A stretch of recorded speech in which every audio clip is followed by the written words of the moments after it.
opportunity. So yeah, so I actually am 29 this year, so I'm gonna move into my next stage of life, which I'm gonna get married like end of this year. Okay. So congrats. Yeah. thank you. Yeah, so like basically a lot of things right now on my plate. I'm like thinking, what should I do? Like I have this amount of money, but I'm gonna like get married. I'm gonna like get my house. I'm gonna this and that. Like maybe plan for family and things and so on and so forth. So with 10K available, what should I do? Like should I be investing or should I be looking at other things? Okay, so before you start investing, in fact, the proper financial planning, which of course I urge everybody to do it properly, is you have to ask yourself, are you sufficiently protected first? Okay, before you even put money into a stock, a bond, you have to make sure you are properly protected. So in fact, a lot of people thought that, I make my money first, then go buy insurance. Actually, that's not true. So personally, I think that we should be properly insured first. And the keyword is properly, before we talk about investing, wealth accumulation. Yeah. Whoa. Is that something that you already done already? You looks like. Yes. Oh, great. Okay, maybe you want to share what have you done, then maybe we can start from there. Yes. Yeah, okay, so maybe I can share with you a bit of background because this is actually my profession. I'm a financial consultant. So that's why, right, I do things very properly. Like I have to be like I really need to check whether what I'm doing is correct, cannot just because I study this, because I do this, I believe myself, must cross reference, that's what we always learn. Okay, so yeah, I basically rely a lot on this pyramid when I do financial planning, also for myself and for my clients lah. But today is about myself, okay? So I just really want to learn more. So basically, like I do a lot protection before I even start this because I really very kiasu and kiasi. Yeah, I'm actually glad that young people like you are still doing this because I'm so worried that a lot of people, once they have money, they just jump straight into investment first, which I thought that was quite risky. So I totally agree with actually this diagram. You should actually make sure you are well protected first for unforeseen circumstances. Okay, but then I realize when a lot of people buy insurance, they just, people ask me to buy what, no. Then after you ask them what insurance they have, they don't even know. That's actually quite risky. The key thing here is to make sure you're properly insured. I'm not sure about you. I mean, since you have done something, can I just see whether are you properly insured? Yeah. Wow, okay. So basically, right, everything you see here, I have. Oh, okay. So of course, don't buy too much. Okay, make sure you don't overly insured as well. Yes, yeah. Yeah.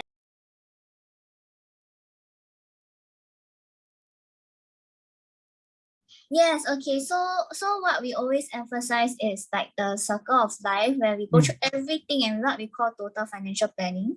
Okay. So, 生老病死, right? So the first thing definitely comes is death. It's just when.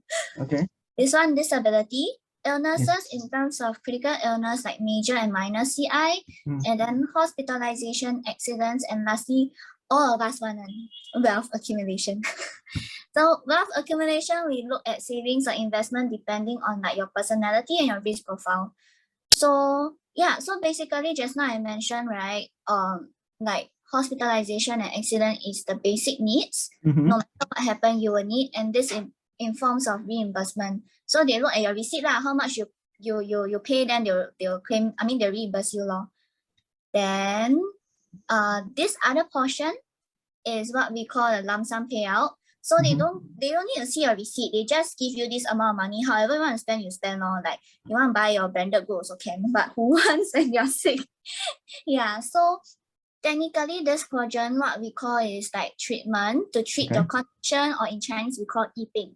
And then other half is what we call to yang ping, where basically is to take care of yourself from like the condition onwards, or if you have dependent, then you'll be looking at using this money to really be taking care of your family to replace the loss of your income.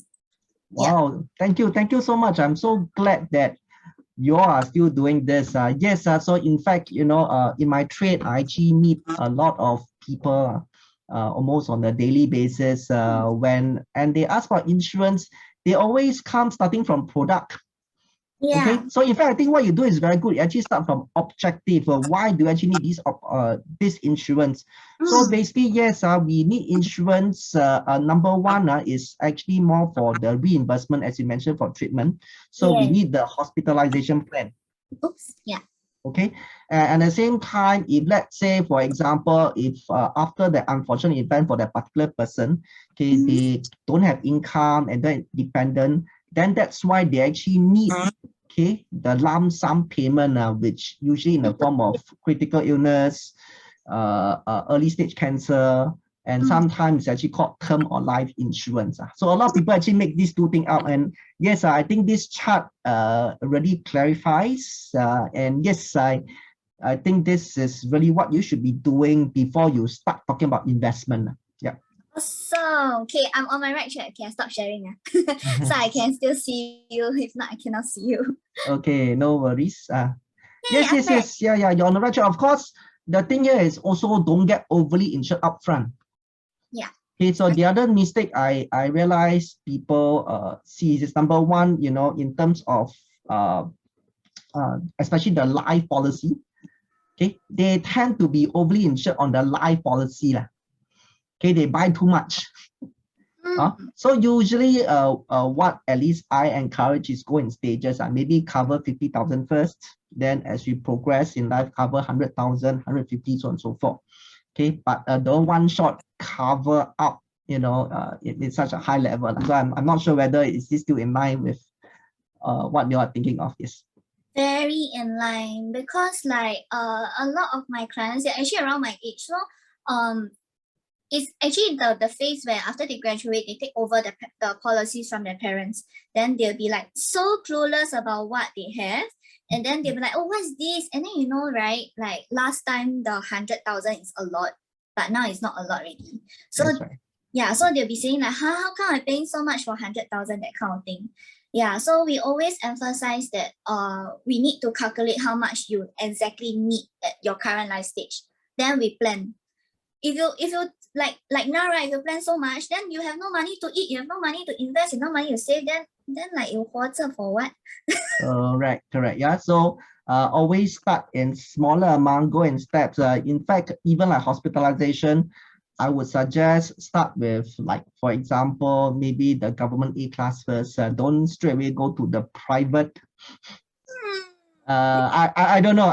Okay, this one to each its own. Of course, later if you upgrade, but then the main point I want to stress is this, like what you said just now. Don't make sure that after insurance you still have money left over for investment. Don't end up after that with your expenses, with your insurance payment, you have nothing left for investment. I think that is very scary. Yes.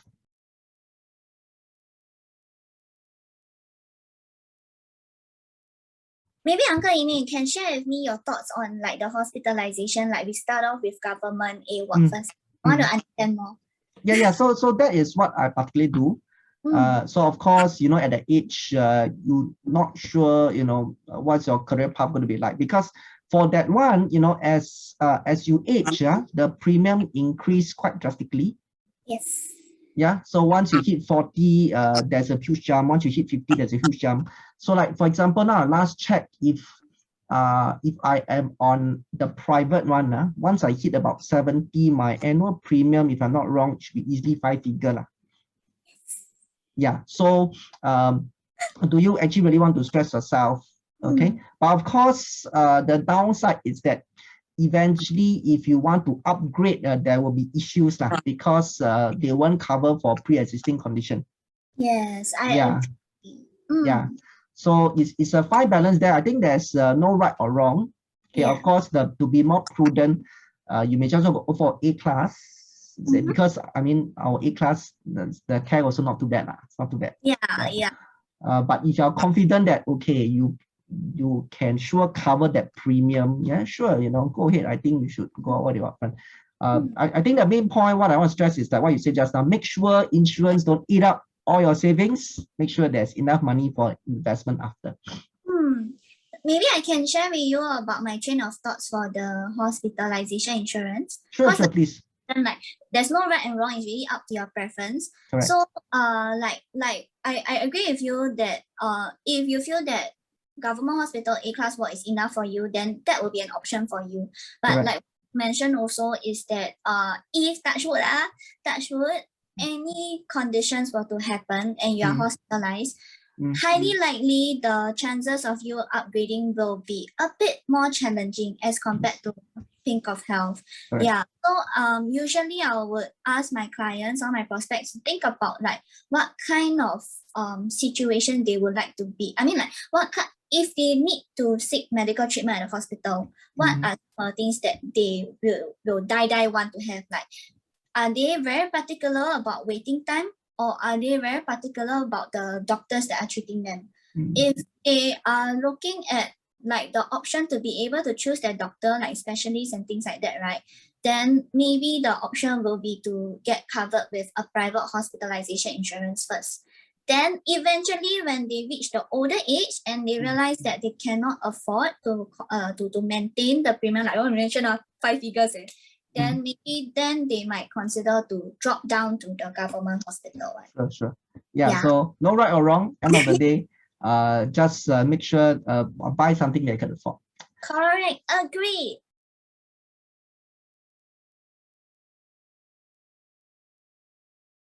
Okay, so since you're a consultant, let me just test you one question.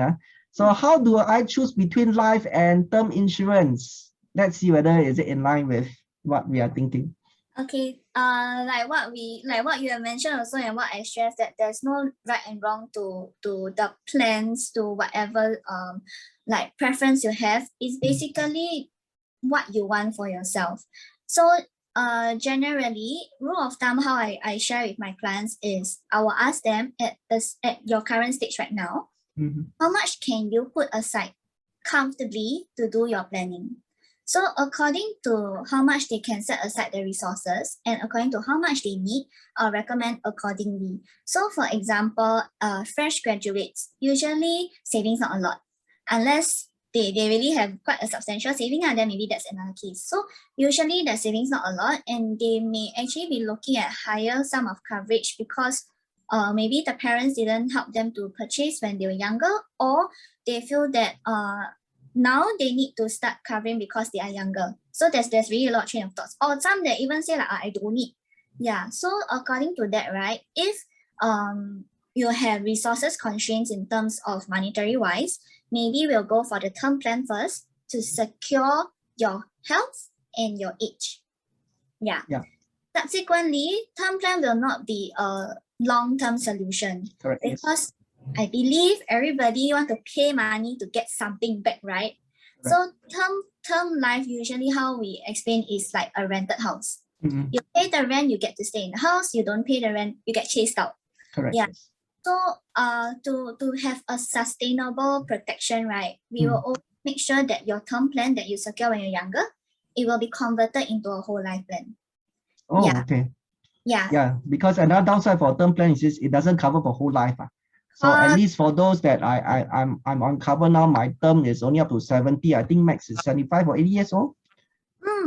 And I believe, yes, I can live up to 100 years old. So yeah, life policy is that is the other thing about life policy that people have to take note of. Yes. Yeah, life policies are usually in a way more comprehensive because they like what Uncle Amy mentioned, they actually covered a longer period of time, and also there's an option because there's cash value inside.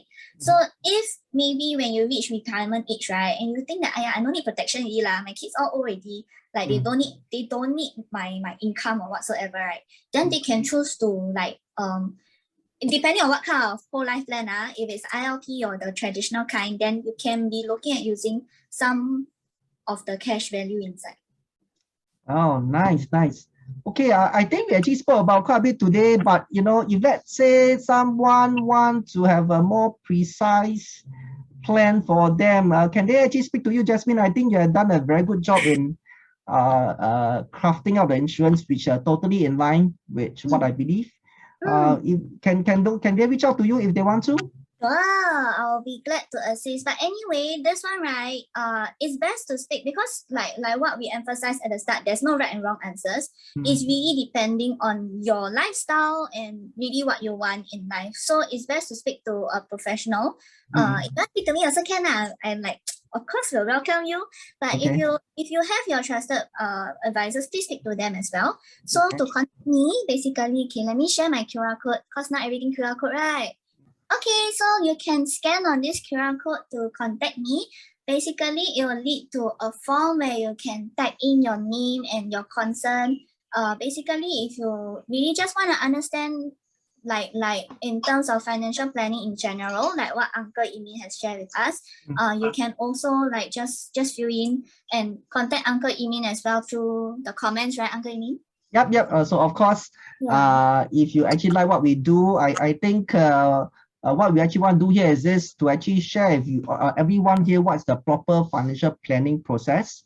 A lot of people thought financial planning equal investment. That's not true. That's not true. So we actually talk about the proper financial planning process. We actually start from protection first.